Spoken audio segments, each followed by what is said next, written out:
تنها آدمی شریف است با جان آدمیت، نه همین لباسی زیباست نشان آدمیت.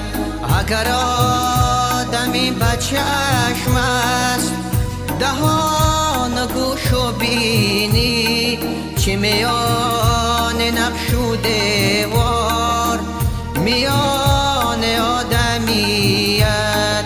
اگر آدمی با چشم است دهان و گوش و بینی، چه میان نقش دیوار میان آدمیت.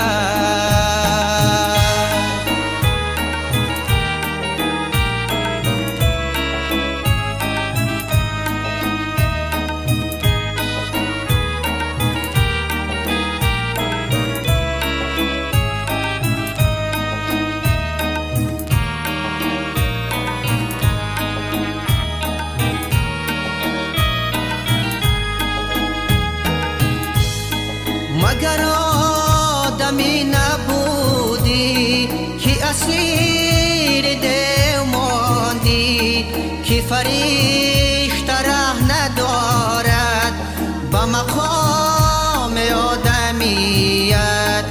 اگر این درنده خویی ز طبیبت بمیرد، همه عمر زنده باشی بروان آدمیت.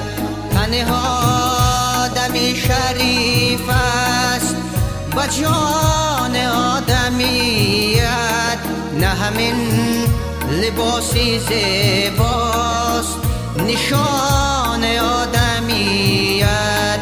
اگر آدمی با چشم است دهان و گوش و بینی، چه میان نقش و دیوار میان آدمیت.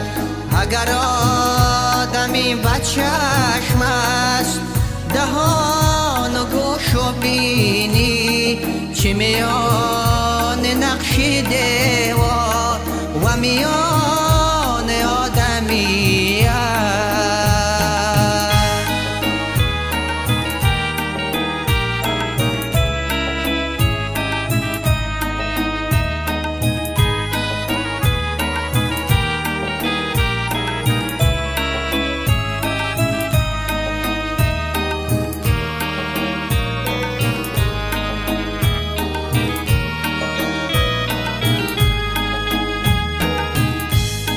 رسد آدمی به جایی که به جز خدا نبیند، بنگر که تا چی عاد است مکان آدمیت.